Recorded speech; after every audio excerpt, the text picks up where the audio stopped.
It hardly seems like a place to learn how to succeed in business, but that's what it is. Kanrisha yosei gakko, the most famous business management school in all of Japan.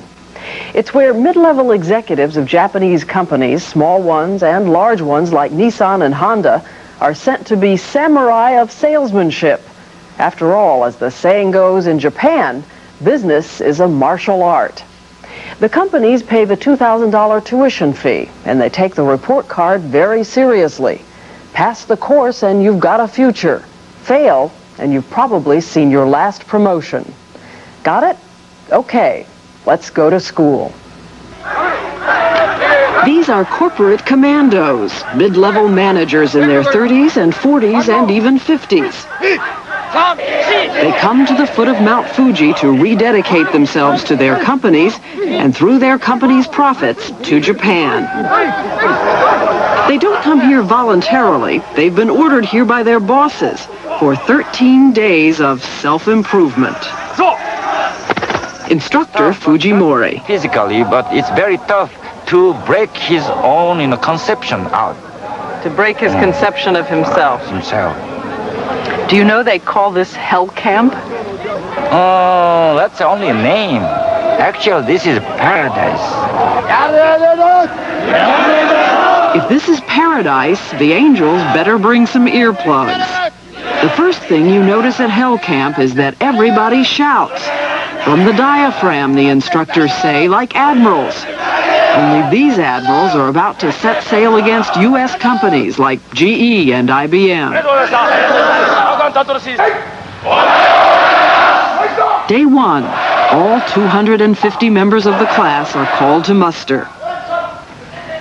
There are basically two kinds of recruits. People who are due for promotion to be senior executives but aren't quite ready. And weak executives who've been warned to shape up if they expect to advance in their careers. But before you can shape up, the instructors say, you must sit up. A long stick used in Zen Buddhist rituals prepares the sloppy plebes to learn self-discipline. Once you've got in there and you've been through the initiation ceremony and they've played the music and you're feeling a part of it, you then are told that which group you're in, about 8 or 15 people, depending on the time. You're then marched outside and you're put up in line like that. And then you have to look at the person in front of you and scream, "Heidelberg! Heidelberg!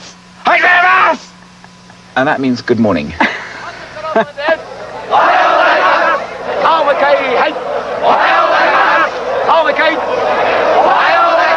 After a few ear-splitting good mornings, each recruit is ready to pick up his 14 badges of shame.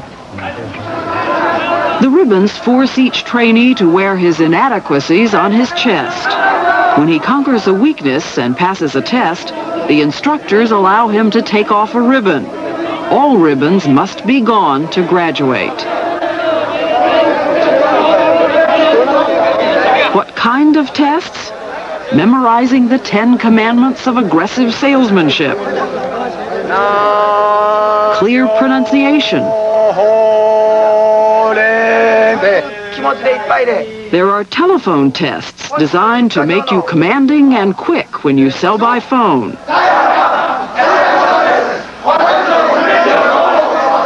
And there are debates, sort of. It's okay if your answer is wrong, as long as it's loud and fast. And there are letters to write to your boss, promising to improve your work and show loyalty to the company.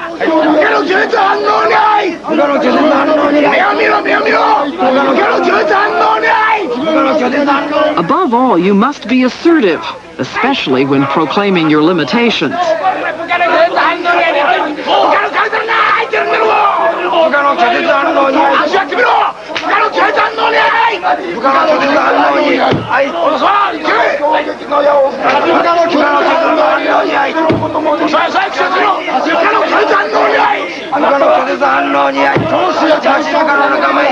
Englishman Anthony Willoughby runs a leather goods business in Tokyo and is the only Westerner ever to sign up for the course. Did you like it? No, I hated it. I have never in my life felt more homesick or wanted to get out of anywhere. I've never wanted to escape more. Why? It's not physically so tough. An excruciating boredom, and also just the whole atmosphere. I really didn't like it. It's a powerful place.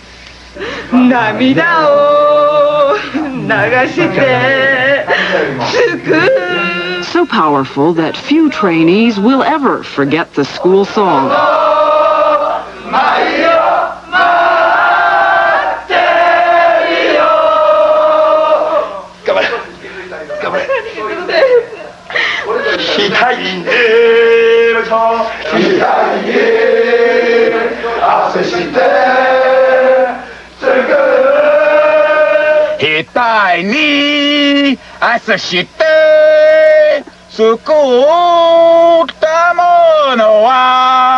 And I promise you, it's 3 years since I did this course, but that is still absolutely in my brain.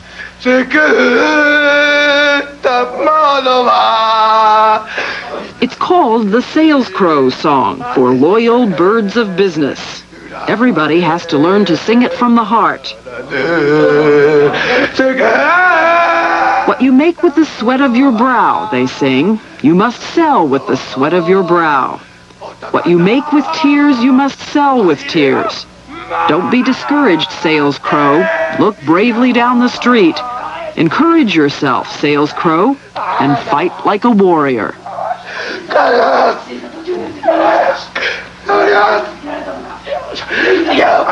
But what's the point of it psychologically?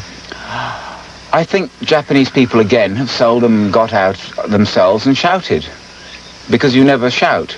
And let's say there's one saying in Japanese, the first man to raise his voice has lost the argument. And it's not enough just to shout on the campus. Each day, some of the students put on their business uniforms and are bussed into town to sing the Sales Crow song near the entrance to the railroad station. As always, they're graded. This is pass. This is fail.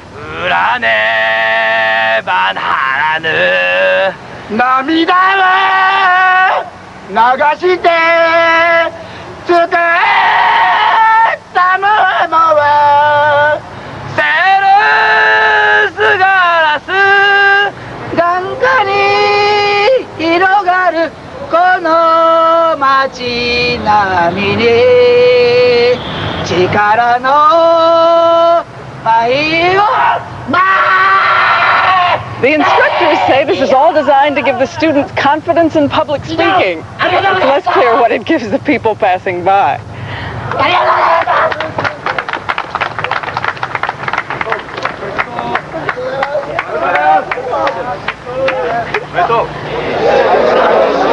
Back on campus, the competition to get rid of the badges keeps the pressure mounting.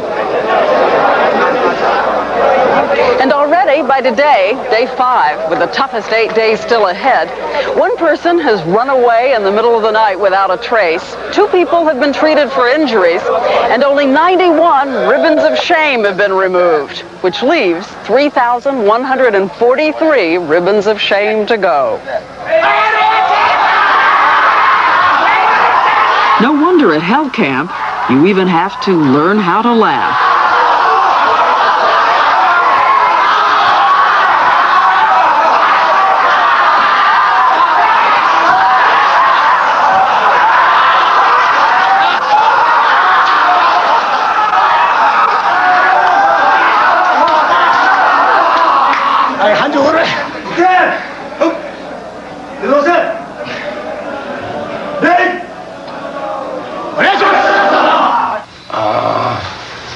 Morning wake-up call is 4:15. There are sunrise calisthenics with a towel. It's an old samurai ritual designed to toughen the skin. On this day, the recruits will need tougher skin, literally and figuratively. This is the day of the 25-mile endurance hike.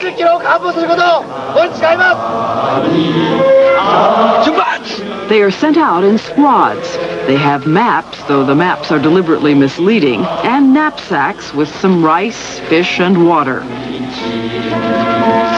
The squads compete to see who can get back first. On the average, it takes about 7 or 8 hours to complete the course. And it's not unusual to see some recruits returning by stretcher.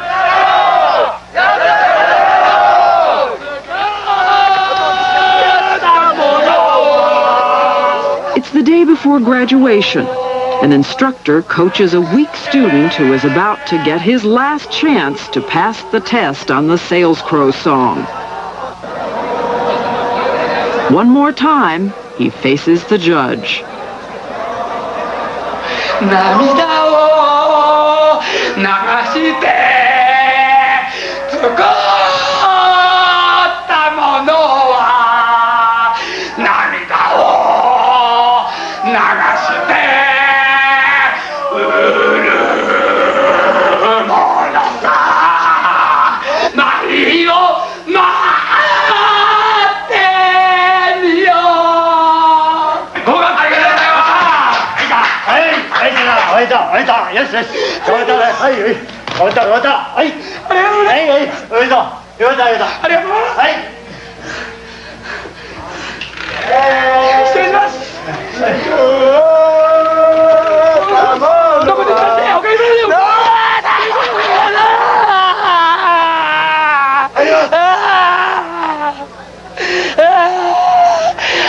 And a grateful embrace for the instructor who coached him through.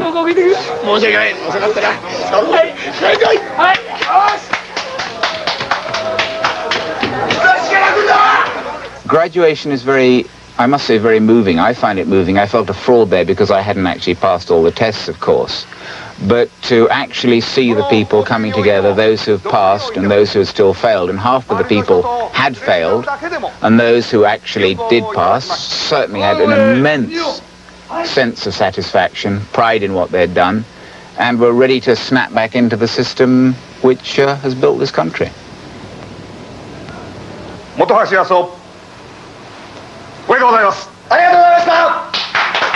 In this class, only 12 out of 250 graduated on the 13th day.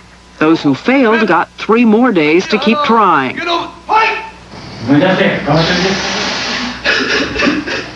If you wonder how important it really is to succeed at Hell Camp, this is a man who, at the end of those 3 days, had failed the course completely.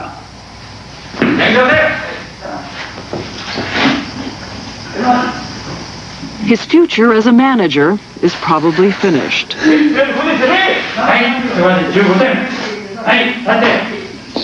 While the other graduates head home, he is humiliated. When he returns, he will face his boss and his family in shame.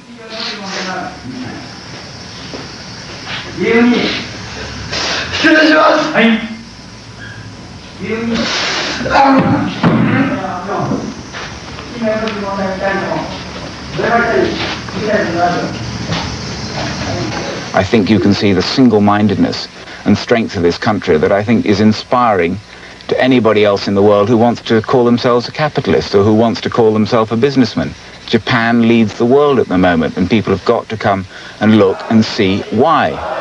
And though we in the West might consider this sinister, it's not really sinister. It's getting people excited. It's getting them within the company area that's good for the group, good for Japan. And good for the people who can say they have been to Hell Camp and survived.